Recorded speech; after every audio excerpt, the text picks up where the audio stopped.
Today we're going to be talking about how you can add elevations to a surface and make a very nice map with contour lines to show the change in elevation over a distance. So say if you've gone out and done some field surveying and if you've got a bunch of points with a bunch of different elevations, over distances, etc., you can make a nice map doing this. So first thing you need to do is make a surface. So click Surfaces right here in the Home tab, Create Surface. You're going to want a tin surface. These other ones, grid volume, tin volume, you want the very first ones. Tin stands for, I'm not quite sure, but it's triangulation, forget what the I is, and then network. Basically, you're going to be making these things out of triangles, and I'll show you what I mean. Let everything else just be, the defaults for now. So hit OK. Now that we've got our surface in, we want to go to the Modify tab up here, and then we want to do Modify Surface. Alright. So the first thing we're going to do is click Edit Surface and Add Point. So let's say the first point you measured was right here. Let's use some arbitrary unit of measurement and just say it's 50. It was 50 there. That's how high it was.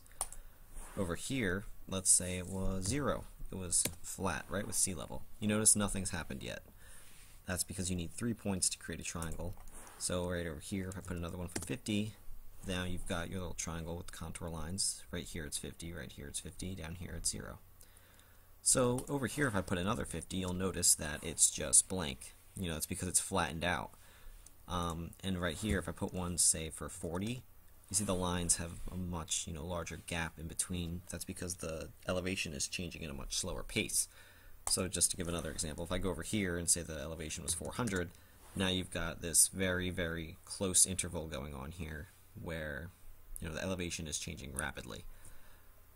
With that being said, once you've now you understand how you can create a surface just based off of your own set points of elevation. If you have data to add, say there's already a point file out there on the computer, maybe in AutoCAD's tutorials where you're just going to go through something, you would go right here into Add Data, Point Files. You're going to want to click this little plus button here. And now I'm doing this on my laptop, so I don't have those files, but I know the general way to get there is to go through my computer, Autodesk. And I don't have the right file from here on out, but then from here you're going to click Autodesk again if that's not an option. Then there's also Civil 3D.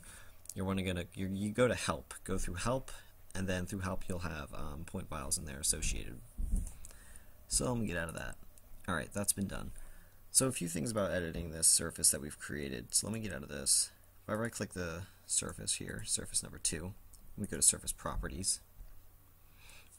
I have a few different options here. So you can change the contours. You can see this one's 2 meter by 10, 2 and 10 meter, and you have 5 and 25. I can't tell you what the difference between background and design is, but it shouldn't matter too much. Right now we're using background, so if I go to Design, Apply, and it looks pretty. Alright, great. So that's probably, these green ones are your major intervals, the red ones are your minor intervals. So back when it said 10 and 5, or something to that effect. Let's go back. Right now it's at 1 and 5, so I bet you if we count 1, 1, 2, 3, 4, 5, each one represents 1 meter difference. The fifth is green, so that's what it is. You got a major and a minor interval there. Jesus. Anyway, so say if you wanted to make it look like a surface. If you want it to look solid, you can go through your render material. Let's just put it as soil, sure. So soil, apply. And nothing's changed just yet, but after we've done that, we can go into View. And instead of 2D wireframe, just put it to, which one of them? Let's go with shaded.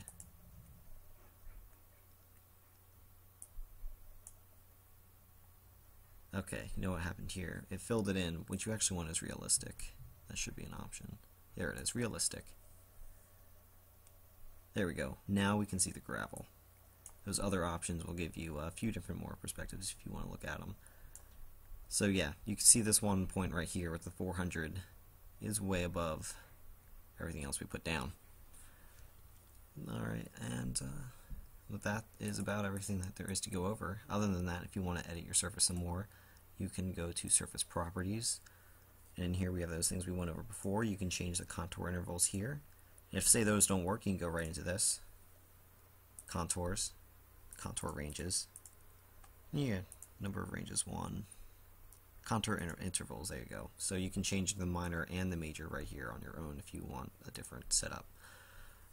And that would be useful, you know, if you're dealing with elevations that change rapidly. If you're working on, say, maybe a mountain where you have these jagged peaks that will go from anywhere from a difference of, you know, 0 to 100, I don't know, feet in, you know, a second, you might want some different intervals because all over this huge mountain you're going to have, you know, those rapid changes. So you would probably want some intervals that aren't as fine as 1 meter and 5 meter. You'd probably want something larger so everything doesn't, you know, bunch up and become just this solid filled surface until you zoom in on it enough.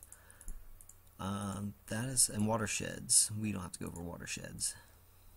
Alright, that's all there is to that.